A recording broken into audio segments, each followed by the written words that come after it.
Despite all the awards and whatnot, at what point does an artist know they should increase their prices? Switch off your artist head. Even if you sell shoes, right, and you price them at £7,000 and you sold six a year, would you increase the price? The answer is no, you wouldn't. It's just basic economics, right? It's demand and supply. And the price drives demand is a very major index for demand and or indices for demand. So that's the answer to your question. You're not in a bad place. It's worse if you said you sold one work at £30,000 and then you didn't sell any, because what that tells you clearly is that your work is not being valued by the market at that. And then you can't increase the price. Worse still, you can't reduce the price because that's just bad optics for the market.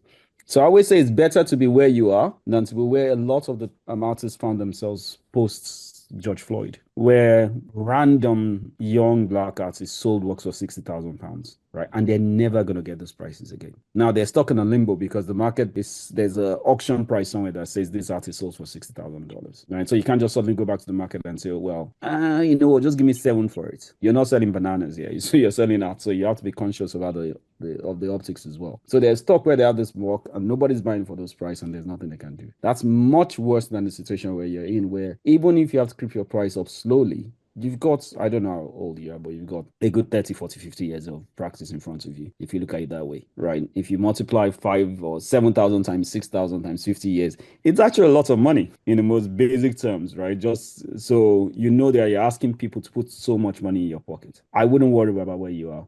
And it's not the best time to actually talk about increases prices to this particular market. It's a sketchy market. Now, it's a sketchy market globally, but it doesn't mean they're not individuals making crazy money. But what it just means that there's now a big disparity between successful artists, right, literally printing money, and normal artists struggling to sell for even sub $50,000. But that doesn't make much of a difference. You have to believe in your practice, which is good, you do. Settle on a price, you have. Settle on the price with a gallery, and then the market will determine when you need to increase the price. And especially you that you work with galleries, trust me, if a gallery knows that there's underselling, they will increase the price. They will come to you and tell you that we're going to increase the price. The question now is to actually modulate them and make sure they don't go too far too quickly.